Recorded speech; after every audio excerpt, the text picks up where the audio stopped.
کہ محمد سے وفا تو نے تو ہم تیرے ہیں، کہ محمد سے وفا تو نے تو ہم تیرے ہیں، یہ جہاں چیز ہے کیا لوح و قلم تیرے ہیں۔ ہزاروں سال نرگس روتی ہے اپنی بے نوری پہ، ہزاروں سال نرگس روتی ہے اپنی بے نوری پہ، بڑی مشکل سے ہوتا ہے چمن میں دیدور پیدا۔ نکل کر صحرا سے جس نے روما کی سلطنت کو الٹ دیا تھا، نکل کر صحرا سے جس نے روما کی سلطنت کو الٹ دیا تھا، سنا ہے یہ قدسیوں سے میں نے وہ شیر پھر ہوشیار ہوگا، سنا ہے یہ قدسیوں سے میں نے وہ شیر پھر ہوشیار ہوگا۔ دیار عشق میں اپنا مقام پیدا کر، دیار عشق میں اپنا مقام پیدا کر، نیا زمانہ نئے صبح و شام پیدا کر۔ میرا طریق امیری نہیں غریبی ہے، خودی کو نہ بیچ غریبی میں نام پیدا کر، خودی کو نہ بیچ غریبی میں نام پیدا کر۔ بازو تیرا توحید کی قوت سے قوی ہے، اسلام تیرا دیس ہے اور تو مصطفی ہے، اسلام تیرا دیس ہے اور تو مصطفی ہے۔ درود شریف کا نذرانہ پیش کیجئے۔ اللہم صلی علی سیدنا و مولانا محمد کما تحب و ترضی بان تصلی علیہ۔ آپ حضرات سے گزارش ہے تھوڑا دیر آپ حضرات آگے سرک جائیں، جو آگے جگہ خالی ہے اس کو بھر دیجئے، پیچھے آنے والوں کو تکلیف ہوتی ہے۔ درود شریف پڑھیں۔ اللہم صلی علی سیدنا و شفینا نبینا مولانا محمد کما تحب و ترضی بان تصلی علیہ۔ واجب الاحترام گرامی قدر عزیز بزرگوں نوجوان ساتھیوں، خطبہ مسنونہ کے بعد قرآن مجید فرقان حمید کی ایک مشہور آیت کریمہ تلاوت کرنے کا شرف حاصل کیا۔ چند گزارشات، چند ضروری باتیں آپ حضرات کی خدمت میں عرض کرنے کی میں سعادت اور برکت حاصل کر رہا ہوں۔ اللہ تعالیٰ میری زبان پہ کلمہ حق جاری فرمائے۔ جیسا کہ آپ حضرات کو معلوم، اس وقت پیران پیر شیخ سیدنا عبدالقادر جیلانی حضرت غوث العظم دستگیر رضی اللہ تعالیٰ عنہ کی 11ویں شریف کا مبارک مہینہ ہمارے سامنے رواں دواں ہے، تو اس لحاظ سے بھی غوث اعظم کے حوالے سے بھی اور اولیاء اللہ کے تعلق سے بھی چند گزارشات عرض کروں گا۔ لیکن اس سے پہلے آیت کریمہ جو میں نے پڑھی ہے، اس آیت کریمہ کے حوالے سے اللہ تبارک و تعالیٰ خود ارشاد فرماتا ہے، یوم لا ینفع مال ولا بنون الا من اتی اللہ بقلب سلیم، کہ اس دن نہ بیٹے کام آئیں گے اور نہ مال کام آئے گا، الا من اتی اللہ بقلب سلیم، مگر جو خدا کی بارگاہ میں سلامت دل لے کے حاضر ہوا۔ اللہ تعالیٰ کی بارگاہ میں حاضری میدان قیامت میں ہر انسان کی ہونی ہے۔ ہماری نجات، ہمارے چھٹکارے کا ذریعہ اللہ تعالیٰ قرآن میں ارشاد فرما رہا ہے کہ اس دن بیٹے بھی کام نہیں آئیں گے اور اس دن تمہارا مال بھی تمہیں کام نہیں آئے گا۔ تو کام کیا آئے گا؟ تو رب فرماتا ہے جو سلامت دل لے کے آیا، صحیح دل لے کے آیا۔ میں بات کروں گا دل کی، دل کی حقیقت، دل کیوں بنا ہے اور دل کے اغراض اور مقاصد کیا ہیں۔ اسی دل کو صاف اور شفاف کرنے سے ایک بندے کو مقام ولایت ملتا ہے۔ عبادت سے، سجدوں سے، بندگی سے، تلاوت سے، درود سے ہاں آدمی کو درجہ ملتا ہے، اسے ولایت ملتی ہے۔ لیکن حقیقت یہ ہے کہ ولایت کے سارے درجے، ولایت کے سارے مقام ایک بندہ اپنے دل پہ طے کرتا ہے۔ ہماری پوری شریعت کا دار و مدار، ہمارے دین کا دار و مدار بخاری کی پہلی حدیث انما الاعمال بالنیات، کہ تمہارے عملوں کا دار و مدار تمہاری نیتوں پر ہے۔ اور آقا دو جہاں فرماتے ہیں نیت المومن خیر من عملہ، کہ مومن کی نیت اس کے عمل سے بہتر ہے۔ اور دوسری حدیث میں میرے آقا ارشاد فرماتے ہیں اللہ تعالیٰ تمہاری صورتوں کو نہیں دیکھتا، تمہاری جسمانی قد و قامت کو نہیں دیکھتا، اللہ تو تمہارے دل کو دیکھتا ہے۔ جسم اور دل، روح اور دل، اس کا تعلق اگر دیکھیں تو ایک تو جسم ہے اور اس جسم میں ایک روح ہے۔ روح کا مقام کیا ہے اور اس روح کی بلندی کتنی ہے؟ آدمی جسم کا تو پورا دھیان رکھتا ہے، لیکن رہی بات روح کی، اس کی طرف آدمی توجہ کم دیتا ہے۔ لیکن روح ہے کیا؟ تو قرآن پاک میں اللہ تعالیٰ ارشاد فرماتا یسألونک عن الروح قل الروح من امر ربی۔ اے حبیب، آپ سے یہ لوگ روح کے بارے میں پوچھتے ہیں تو ان سے فرما دیجئے روح عالم امر کی چیز ہے، عالم بالا سے آئی ہے۔ جسم اس دنیا کا بنایا ہوا، اور اس میں جو روح آئی ہے یہ عالم بالا سے آئی ہے۔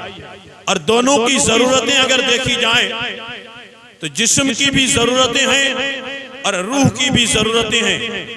جسم بھی بھوکا ہوتا ہے تو روح بھی بھوکی ہوتی ہے، جسم پیاسا ہوتا ہے تو روح بھی پیاسی ہوتی ہے۔ اگر جسم بیمار ہوتا ہے تو روح بھی بیمار ہوتی ہے، لیکن اس بیماری کی طرف توجہ کسی کی نہیں جاتی۔ جسم بیمار ہو، آنکھ میں درد ہو، کان میں درد ہو، پیر فریکچر ہو جائے تو اس کا علاج کرایا جاتا ہے، ڈاکٹر کے پاس اس کی تشخیص کرائی جاتی ہے، اور پھر اسے ٹھیک کرنے کے لیے آدمی ہاسپٹل کے چکر کاٹتا ہے۔ لیکن رہی بات کہ دل بیمار ہو یا روح بیمار ہو تو کسے خبر کہ روح بیمار ہے؟ اسے کیا پتا کہ جسم کے ساتھ میرا دل بھی بیمار ہے۔ اور دل کی بیماری یہ نمونیا اور ملیریا جیسی بیماری نہیں، کینسر جیسی بیماری نہیں، بلکہ دل کی بیماری اس سے عجیب تر ہے، اور اس بیماری کا علاج بھی اس سے مختلف ہے جو دواخانوں میں ڈاکٹر علاج کرتے ہیں۔ کہ جسم بھوکا ہو تو روٹی کھلاؤ، بھوک مٹ جائے گی، جسم پیاسا ہو تو پانی پلاؤ، پیاس مٹ جائے گی۔ لیکن روح اگر بھوکی ہو جائے تو اسے کیا کھلایا جائے؟ روٹی سے روح کی بھوک نہیں مرتی۔ اگر روح بھوکی ہو، روح پیاسی ہو تو اسے کیا کھلایا جائے، کیا پلایا جائے؟ میں اولیاء اللہ کی زبان میں بات کروں اور صوفی کا منصب بتاؤں کہ جس نے ٹوٹی چٹائی پہ بیٹھ کے نمک روٹی پہ گزارا کیا ہو اور سجدوں سے خدا کی زمین کو آزاد کیا ہو، وہ اپنے فلسفے میں بتائے گا کہ اگر جسم بھوکا ہو تو روٹی کھلا دے اور روح بھوکی ہو تو خدا کی بارگاہ میں سجدہ کر دے۔ اس لیے کہ جسم کی بھوک روٹی مٹا ہے اور روح کی بھوک سجدہ مٹاتی ہے۔ یہ سجدوں کا جو تسلسل چلا آ رہا ہے، اقبال نے اپنے کلام میں کہا تھا یہ ایک سجدہ جسے تو گراں سمجھتا ہے، یہ ایک سجدہ جسے تو گراں سمجھتا ہے، ہزار سجدوں سے دیتا ہے بندے کو نجات۔ ایک سجدہ کرنے کی بھی پوزیشن نہیں، بہت بھاری لگتا ہے۔ کبھی کبھی عشاء کا ٹائم ہو جائے، آدمی لیٹا ہو، اذان آ رہی ہو تو اسے اس کے سامنے کھانا رکھا جائے تو آدمی تھوڑا یعنی وقت نکال کے ابھی جاتا ہوں ٹائم گزر جاتا ہے اور آنکھ لگ جاتی ہے، اور وہ آنکھ لگی تو جا کے صبح 8 بجے کھلی تو وہ سجدہ تو عشاء کا تھوڑا گراں گزرا، پھر فجر کا سجدہ وہ بھی گراں گزرا۔ کہ یہ سجدے جسے تو گراں سمجھتا ہے، ہزار سجدوں سے آدمی کو دیتا ہے نجات۔ معاشرے اور سماج کا اگر حساب کرو تو جسم کا علاج تو پورے زور کے ساتھ ہم کر رہے ہیں، لیکن رہی بات ہمارے دل کی، میرے دوستو دل بھی بیماریوں کے اندر میں آ کے ایک دن مر جاتا ہے، اور دل مر گیا سمجھ جائیے آدمی مر گیا۔ آدمی کا پورا دار و مدار اسی دل کی دنیا پہ ہے۔ زندگی زندہ دلی کا نام ہے، یہ مردہ دل خاک جیا کرتے ہیں کہ جس کا دل ہی زندہ نہ ہو وہ کیا زندگی رکھتا ہے؟ وہ بریانی کھاتا ہو، وہ گوشت روٹی کھاتا ہو، لیکن زندگی کا تصور اس کا نہیں کیا جائے گا۔ اس لیے کہ اجمیر کی زمین پہ ایک نقشہ سامنے آیا تھا تو ایک طرف حکومت کا مالک جسے دنیا پرتھوی راج کہتی ہے، وہ اپنی زندگی کا شہنشاہ تھا، لیکن کھاتا بھی ایک سے ایک مرغ مسلم تھا، لیکن مرا تو جسم کی تلیاں مٹ گئی، اس کی قبر کے نشان مٹ گئے۔ لیکن ایک وہ بندہ تھا جسے دنیا ہند الولی غریب نواز کہتی ہے، جو مصلی بچھاتا تھا تو عشاء کا بچھایا ہوا کبھی کبھی تہجد ہو جاتی تھی لیکن سر سجدے میں ہی رہتا تھا۔ تو دنیا جانتی ہے کہ پرتھوی راج جیسی راجدھانی ختم ہو گئی، ہند الولی کی حکومت کل بھی سلامت تھی اور آج بھی سلامت۔ کہنے کا مطلب یہ کہ ایک تو وہ آدمی ہوتا ہے جو جسم پہ پورا فوکس کرتا ہے اور جسم کو سنوارتا ہے اور جسم کے پوری زندگی محنت کرتا ہے، اگر چہرے پہ جھریاں آ جائیں تو اس کو مٹانے کے لیے میک اپ کا سہارا لیتا ہے، سرما، کریم، پاؤڈر، جیسے جیسے زمانہ بڑھ رہا ہے، اور اگر ایک دو داغ چہرے کے بڑھ جائیں تو ان داغوں کو مٹانے کے لیے پوری کوشش کرتا ہے۔ نوجوان اکثریت میں بیٹھے ہیں کہ برا مت مانیے گا، اپنی یعنی چہرے کی کھال کو کلین کرنے کے لیے، اسے چمکانے کے لیے پاؤڈر اور کریم کا سہارا لیا جاتا ہے۔ کہ ایک داغ بڑھ گیا یار، داغ بہت برا دکھتا ہے، ان داغوں کی کیا قیمت ہے؟ یہ داغ رہیں گے تو بھی کوئی فرق نہیں پڑے گا، اس سے بڑے بڑے داغ تو دل پہ پڑتے ہیں۔ یہ داغ میرے دوستو دنیا دیکھ کے تجھے ریجیکٹ کرتی ہے تو کوئی بات نہیں ہے، لیکن دل کے داغ اگر کھل گئے تو خدا کی بارگاہ میں کہیں رد ہو گیا تو کہیں کا نہیں رہے گا۔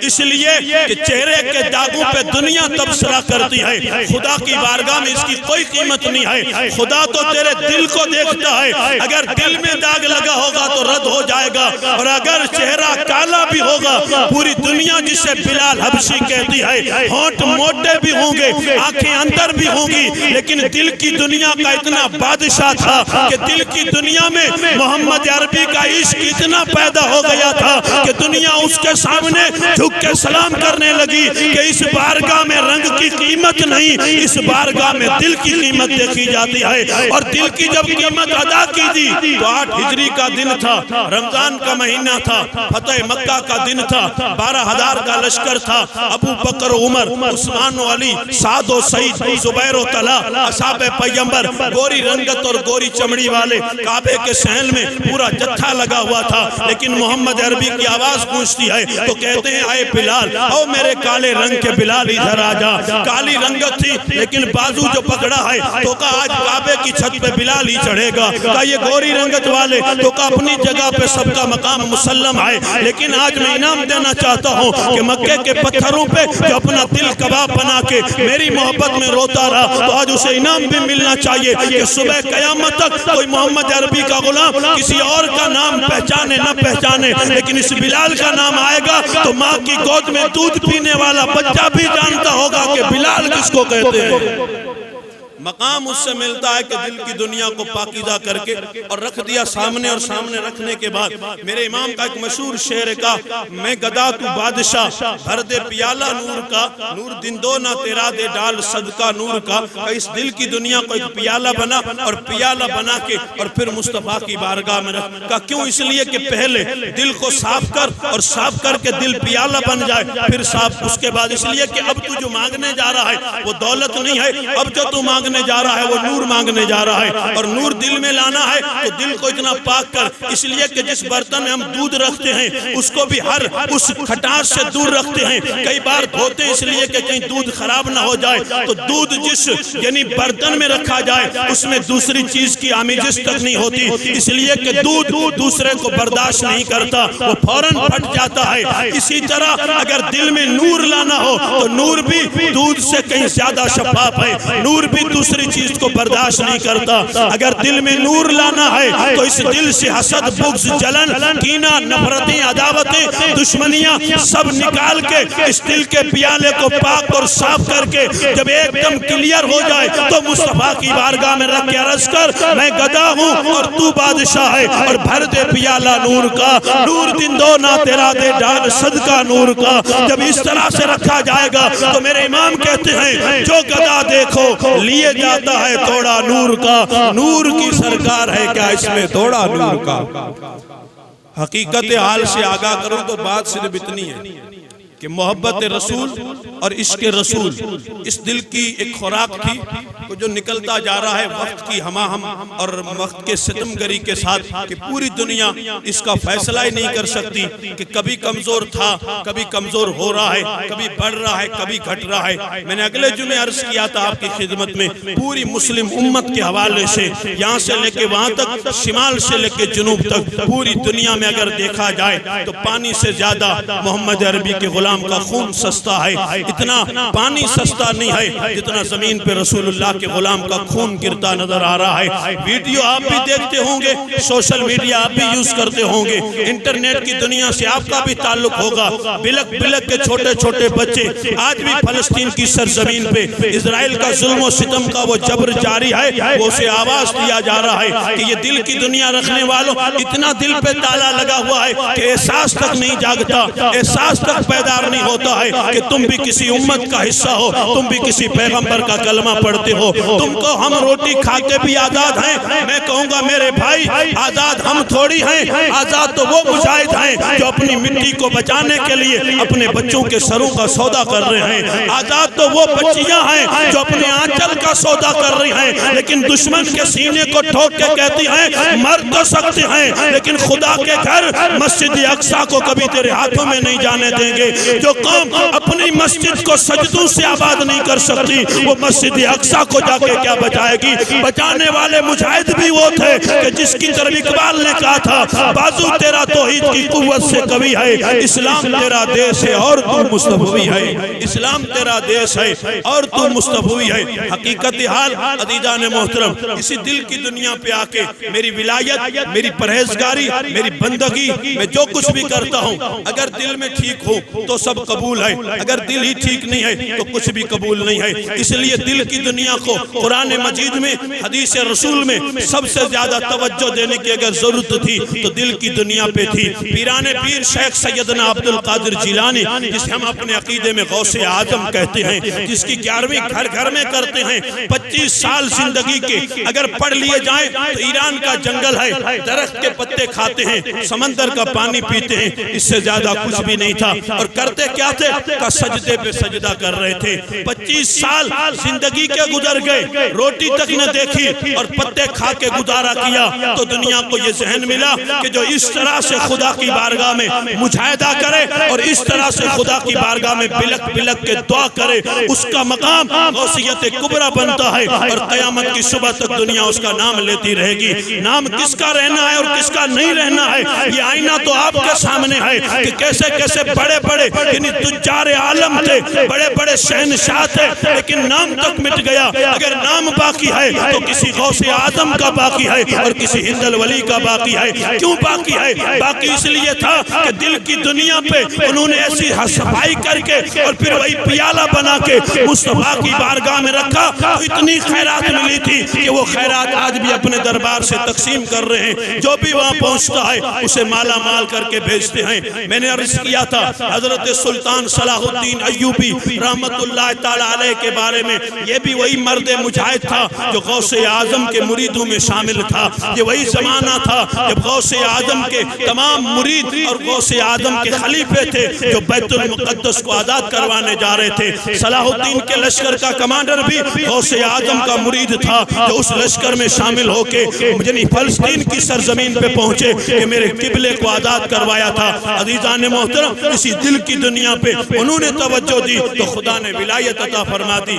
ہے میرا اور آپ کا حال اگر دیکھا جائے تو زیرو سے زیادہ کچھ بھی نہیں ہے۔ رہی بات سجدوں کی نماز کی، کبھی کبھار پڑھ بھی لیتے ہیں، لیکن عداوتیں اور دشمنیاں جو دل میں پنپتی ہیں، دل صاف نہ کر پایا تو انسان کیا صاف کرے گا؟ اس لیے کہ اس دل کے بارے میں حقیقت کیا ہے؟ جب پہلا انسان بن کے تیار ہوا جسے ہم حضرت آدم علیہ السلام کہتے ہیں، جو ابو الانبیاء بھی ہیں اور ابو البشر بھی ہیں، ساری انسانیت کے باپ حضرت آدم جب جسم بن کے تیار ہوا، وادی نعمان میں آپ کا جسم رکھا گیا، فرشتوں نے آسمان چھوڑا اور وادی نعمان آئے۔ شیطان اس وقت معزز تھا، اس وقت آسمانوں میں رہتا تھا، فرشتوں سے پوچھنے لگا کدھر جا رہے ہو؟ تو کہا اللہ تعالیٰ نے اپنا نائب بنایا ہے، اپنا خلیفہ بنایا ہے، ہم اس کی زیارت کرنے جا رہے ہیں۔ آسمان سے اتر رہے تھے اور زمین پہ آ کے حضرت آدم کا دیدار کر رہے تھے، حضرت آدم کو دیکھ دیکھ کے واپس جا رہے تھے۔ شیطان اس وقت عزازیل تھا، معلم میں ملائکہ تھا، آسمان میں رہتا تھا۔ اس نے کہا یہ سب جا رہے تو چلو میں بھی دیکھ کے آتا ہوں۔ اسے یہ تو جیلسی پہلے سے ہی تھی کہ میرے ہوتے ہوئے کوئی اور خدا کا نائب کیسے بن سکتا ہے، لیکن اللہ نے فرمایا انی جائل فی الارض خلیفہ، میں زمین پہ اپنا نائب بنانے والا ہوں۔ تو فرشتوں نے بھی کہا تھا مولا یہ کچھ تو خون کریں گے، یہ فتنہ و فساد کریں گے، تو رب کی آواز آئی انی عالم ما لا تعلمون، جو میں جانتا ہوں وہ تم نہیں جانتے. آج یہ سارے فرشتے حضرت آدم کی زیارت کرنے آ رہے تھے، کیونکہ زیارت کا منصب بھی یہ تھا. حضرت آدم علیہ السلام جب سلانتیب میں اتارے گئے ہندوستان کی سرزمین پہ، تو آپ جو روتے تھے، تفسیر میں آتا ہے آپ کے رونے سے جو آنسو بہتے تھے وہ چشمہ اور ندی بن کے جاری ہوا تھا. اور اس کو ہرن پینے کے لیے آئے تھے، اور ہرن جب پینے کے لیے آئے تھے حضرت آدم کی زیارت بھی کرنے آئے تھے کہ ایک عجیب مخلوق زمین پہ آئی ہے. تو حضرت آدم نے اپنا ہاتھ ہرن کی پشت پہ پھیرا تھا. جس کی پشت پہ پھیرا تھا آج تک اسی نسل میں مشک ناپا بنتا ہے، جس کو ہم مشک امبر کہتے ہیں. وہ عطر بھی آج ہرن کی ناپ ہی میں بنتا ہے. یہ نبی کے ہاتھ کی برکت تھی جو پھیرا تھا، تو سارے ہرن کی اس ناپ میں خوشبو پیدا ہو گئی تھی. وہ جب جنگل میں گئے تو جنگل معطر ہونے لگا.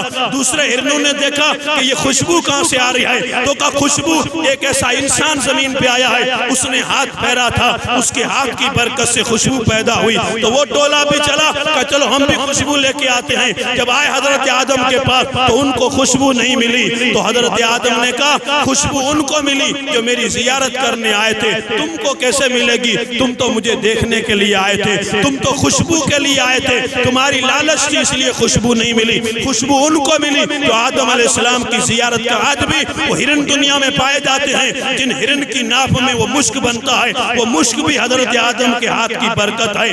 فرشتے چلے گئے، شیطان بھی اترا. شیطان نے حضرت آدم کا جسم دیکھا، اوپر سے نیچے تک، اندر سے باہر تک سب دیکھا. کہہ رہا ہے کہ یہ تو کوئی ایسی بات نہیں ہوئی کہ یہ خدا کا نائب بنے گا. اس کا کون سا مقام ہے کہ یہ خدا کی قدرت کا شاہکار آدم بنے گا؟ اس نے کوشش کی، حضرت آدم کے جسم کے اندر گیا، باطن کو دیکھا، اندر کے ماحول میں گھوم رہا ہے، باہر اسے کچھ نظر نہیں آیا. تو اندر دیکھتے دیکھتے جب دل کی طرف آیا تو اس نے بند گوشت کا ایک لوتھڑا دیکھا. اور چاروں طرف سے جب بند دیکھا تو اسے غور و فکر ہوا کہ یہ کیا چیز ہے، کہیں سے کھلا بھی نہیں ہے، بالکل بند ہے، گوشت کا لوتھڑا ہے. اس نے چاروں طرف سے دیکھنے کے بعد وہیں اس نے اقرار کیا تھا کہ اگر انسان خدا کی بارگاہ میں مقام اور مرتبہ ولایت حاصل کر سکتا ہے تو اسی بند کوٹھڑی کی وجہ سے کر سکتا ہے. میں سمجھتا ہوں کہ یہی وہ چیز ہے کہ جس کی وجہ سے انسان بلند بھی ہو سکتا ہے. وہ چیز کیا تھی؟ وہی انسان کا دل تھا جو بائیں طرف رکھا ہوا ہے. شیطان نے تب سے مان لیا تھا کہ انسان اگر مرتبہ پائے گا تو دل کی وجہ سے، اچڑے گا تو بھی دل کی وجہ سے، اور بسے گا تو بھی دل کی وجہ سے. اگر معاشرے میں کوئی سنورا ہوا دیکھو تو سمجھ جانا دل سنور گیا ہے. اگر کوئی بگڑا ہوا آوارہ دیکھو تو سمجھ جانا دل بگڑا ہوا ہے. دل بگڑتا ہے تو انسان بگڑتا ہے، اور دل سنورتا ہے تو انسان بن جاتا ہے. یہی وہ دل تھا کہ جس دل کو شیطان نے بند دیکھا تو کہا یہی وہ کوٹھڑی ہے کہ جو انسان کو بلند مقام عطا کرتی ہے. وہ کوٹھڑی تو میرے سینے میں بھی ہے، وہ کوٹھڑی تو آپ کے سینے میں بھی ہے، لیکن کبھی دیکھا کہ یہ کام کیا کرتی؟ تو کہا دھڑکنیں چلتی ہیں، سانسیں آتی رہتی ہیں، زندگی چل رہی ہے. تو کہا یہ دوسری چیز ہے، دھڑکنیں چلے اور سانسوں کی نالی میں ہوا آتی رہے تو تمہاری زندگی سلامت ہے. تو کہا صوفی کہتا نہیں، اس دل میں بھی ایک دل ہے، اور وہ دل ایسا ہے جسے صوفی لطیفہ ربانی کہتا ہے. کہا وہ دل ایسا دل ہے کہ اس دل میں یا تو خدا کی محبت ہو یا خدا کے حبیب کی محبت ہو، اس کے سوا تیسری چیز نہ ہو. اور پھر میں کہتا ہوں کہ ہر چیز ٹوٹتی ہے تو بے قیمت ہو جاتی ہے، اور دل ٹوٹتا ہے تو قیمت بڑھ جاتی ہے. میرا تیرا دل نہ ٹوٹا تو یہ مقام ملا کہ آج در بدر کی ٹھوکریں کھاتے ہیں. اگر دل ٹوٹ جائے تو حقیقت میں وہ حاصل ہو جائے. اس لیے کہ میرے دوستو، گلاس ٹوٹے تو قیمت ٹوٹ جاتی ہے، اور دل ٹوٹے تو مدینے کے یار کا جلوہ نظر آتا ہے. اس لیے دل توڑنے کی ضرورت ہے. ہمارے دل اگر بند ہیں، یہ ٹوٹا نہیں ہے، یہ کسی منصب پہ جا کے ٹوٹتا ہے. یہ الگ بات ہے کہ دنیا کے کسی انسان نے اگر جھڑک دیا ہو یا کوئی دھمکی دے گی ہو یا کسی رشتہ دار نے رشتہ توڑا ہو تو کہتے ہیں دل ٹوٹ گیا. اس کا نام ٹوٹنا نہیں ہے. ٹوٹنا تو یہ ہے کہ اس کے مصطفیٰ میں اتنا ٹوٹ جائے کہ تو رہتا یہاں اور تیری روح کا گزر مدینے سے ہوتا ہو.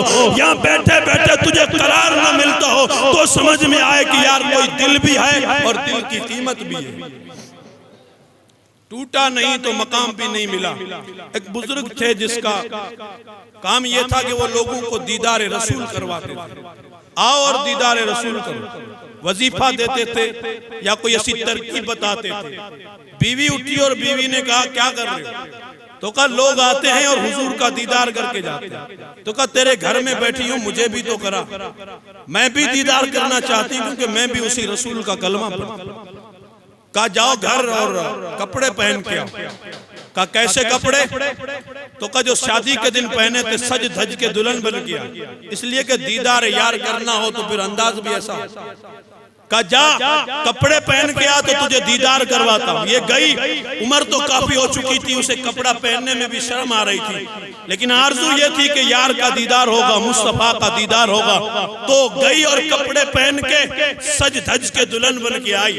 بزرگ جہاں بیٹھا تھا دوسرے لوگ بھی بیٹھے تھے، اشارہ کر کے کہا دیکھو میری بیوی کو، اس عمر میں بھی نخرے کیسے کرتی ہے، اس کے کپڑے دیکھو، اس کے زیور دیکھو، اس عمر میں اس کا ارادہ کیا، یہ کیا کرنا چاہتی ہے۔ عورت کی آنکھوں میں آنسو آئے، کہا خدا کے بندے تو نے ہی تو کہا تھا پہننے کے لیے، تو پہن کے آئی، اب بھرے مجمع میں میرا مذاق اڑا رہا ہے، میری توہین کر رہا ہے۔ بس اتنا کہا، عورت روتے ہوئے چل پڑی، اپنے گھر گئی اور اتنی روئی روتے روتے آنکھ لگی، جیسے ہی آنکھ لگی تو مصطفیٰ کا دیدار ہو گیا، حضور کا دیدار ہوا۔ رسول اللہ کو خواب میں دیکھا، کہا اس کی ترکیب یہ تھی کیونکہ تیرے پاس ابھی کورا کاغذ تھا، یہ ٹوٹا نہیں، تب تک تجھے یار کا جلوہ نظر نہیں آئے گا، آج جب ٹوٹ گیا تو تجھے مصطفیٰ کا جلوہ نظر آیا۔ اس لیے ہر چیز ٹوٹے تو قیمت گھٹتی ہے، دل ٹوٹے تو قیمت بڑھ جاتی ہے۔ اس لیے دل توڑنا اس معنی میں نہیں ہے جو دنیا کے لوگ توڑتے ہیں، بلکہ دل کو مرغ بسمل کی طرح تڑپا کے